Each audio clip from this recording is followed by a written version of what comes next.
Okay, magandang araw again, Coach Kiko Javier, Supreme Wealth Alliance Ultimate. Ngayon, ang pag-uusapan natin, paano ba ako magwi-withdraw ng aking komisyon? So, it's a very, very important question. Probably the most important question na dapat masagot mo sa programa na to. No? Isa yung sa pinaka number one. Okay, so before we even think about withdrawing, okay, or getting our money, kailangan po muna nating malaman saan-saan ba pwedeng mag-withdraw. Okay? So, meron po tayong ilalagay doon sa ating Facebook room, okay, kung saan-saan po pwede, at of course, through this video, malalaman po natin. Okay? So, pwede po tayong makakuha ng komisyon through PayPal, through AlertPay, through Union Bank Ion or Union Bank, Smart Money, and Globe GCash. Oh, meron pa pala. BPI. Okay? So, itatype ko po rito para at least alam nyo. Okay? PayPal, AlertPay, Union Bank. Kung may Ion kayo, okay? Kasama na rin po yon. That's Union Bank. Smart Money.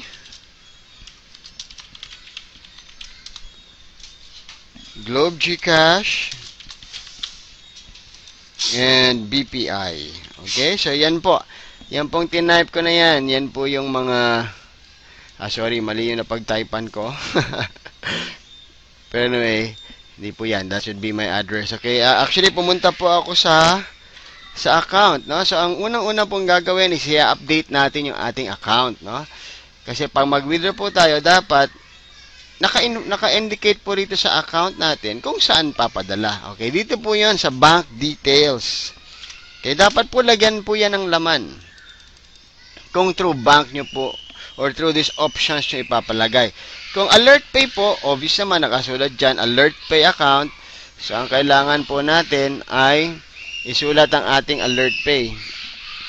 Okay? AlertPay account. Kung PayPal account naman po, dito naman po sa PayPal account. Ngayon, kung wala tayong AlertPay, wala tayong PayPal account, okay, yun po yung mga sinabi kong options kanina. Ilagay nyo po rito yung inyong Union Bank account number, kung Ion man yun, or Union Bank mismo. Ilagay nyo po yung inyong Smart Money number, your Smart Money account, the details.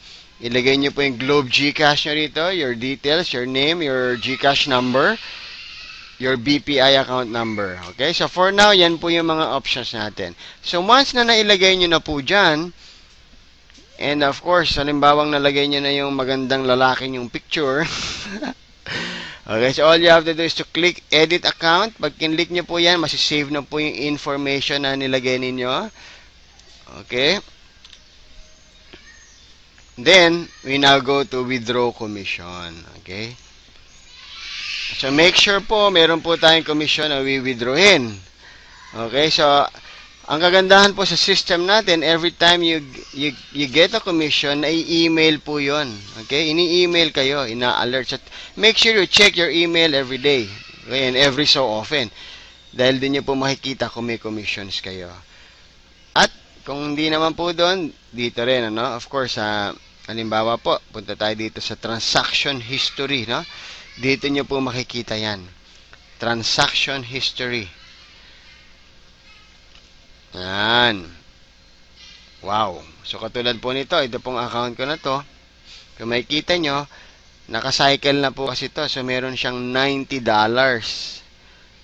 Status waiting. Okay? Ano pong ibig sabihin ng waiting? Ibig sabihin, hindi pa ho nakukuha. Ayan po yan, $90 na. Waiting pa. So, meaning, pwede ko po yung i-encash, no? O i-withdraw. Okay, so now I know na meron laman yung aking back office, no? May commission pa ako. Punta na po ako sa withdraw commissions. Okay, kasi pagka po walang laman yan, kahit anong pilit nyong mag-withdraw, wala po kayong makukuha. Okay? Ayan, so pakibasa lang po yan. This is a payout request, no? Do you like to withdraw your commissions? please note that it will take 24 to 48 hours to receive your commission. So, bigyan po natin ng 24 to 48 hours. And it might be a little bit longer just in case meron pong long holiday, no, na nag-request ka ay Friday, tapos walang pasok ng Monday, or walang pasok ng Monday, etc. So, may mga case-to-case basis naman po. Pero on a regular basis or normal operations, banking days, that's 24 to 48. Na? Do you also wish to withdraw your pay plan number 1 earnings? Okay, kung meron, click nyo lang po yan. Do you have multiple accounts? Click nyo lang din po yan. Okay, para makuha nyo po talaga lahat yung sa kabuuan. Okay, then you just click request payout. Okay. Yan, so pag kinlik nyo po yan,